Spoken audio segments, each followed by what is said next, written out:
Action. Tout comme la foule a besoin d'un pasteur, la famille a besoin d'un leader, c'est-à-dire des pasteurs, des diacres, des enseignants du dimanche, etc. Quelle responsabilité les frères ont-ils envers leur chef spirituel? 1. Acceptez-les. Ce sont des dons de Dieu à l'Église. Ils ont l'autorité spirituelle du Seigneur et nous devons les accepter dans le Seigneur. Ce ne sont pas des dictateurs, mais des dirigeants. Lorsqu'ils suivent le Seigneur, nous devons les suivre. 2. Appréciez-les. C'est le sens de l'expression vous connaissez ceux qui travaillent parmi vous. 12. Il n'y a rien de mal à honorer les fidèles serviteurs de Dieu, chaque fois que Dieu en obtient la gloire. Le leadership spirituel est une grande responsabilité et une tâche difficile. Il n'est pas facile d'être pasteur, diacre ou autre chef spirituel. Il est dangereux qu'une famille d'église prenne ses dirigeants pour acquis et ne prie pas pour eux. Et ne les favorise pas.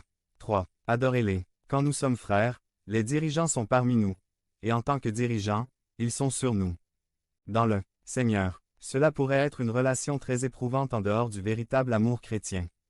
Pour qu'un pasteur soit entré fini dans la même grâce, il faut du temps et de la puissance de l'esprit. Certains membres d'église souhaitent que leur pasteur soit un père, mais cela affaiblit son autorité. D'un autre côté, s'il ne fait qu'accentuer son autorité, il pourrait devenir un dictateur. 4. Obéissez-leur. Lorsque le serviteur de Dieu, dirigé par l'Esprit de Dieu, nous appelle à obéir à la parole de Dieu, alors nous devons obéir. Cela ne signifie pas que chaque leader spirituel a toujours raison en tout. Un pasteur sage sait quand il a commis une erreur et admet quand il a tort. Mais malgré leurs limites, les dirigeants spirituels de Dieu doivent être respectés et doivent être devenus membres du canal et AIDEZNOUS à propager la parole de Dieu à travers le monde. Samedi 16 mars 2024. Parler à Dieu en 5 minutes. Description vidéo. Obéis. À moins qu'il ne soit évident qu'ils sont en dehors de Dieu. Le résultat de la famille de l'Église qui suit les dirigeants spirituels sera la paix et l'harmonie dans L'. Église selon le verset 13. Chaque fois que vous constatez des divisions et des dissensions dans une église locale, c'est généralement à cause de l'égoïsme et du péché de la part des dirigeants, ou les membres, ou les deux. Mais le leader seul ne peut pas faire tout le travail du ministère. Paul a donc ajouté un deuxième élément essentiel. 2. Partenariat familial versets 14 à 16. Les membres de la famille doivent apprendre à prendre soin les uns des autres.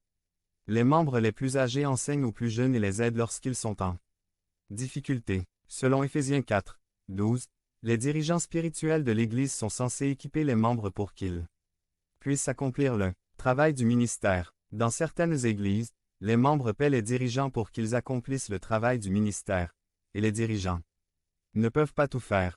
Par conséquent, l'œuvre commence à s'affaiblir et à mourir,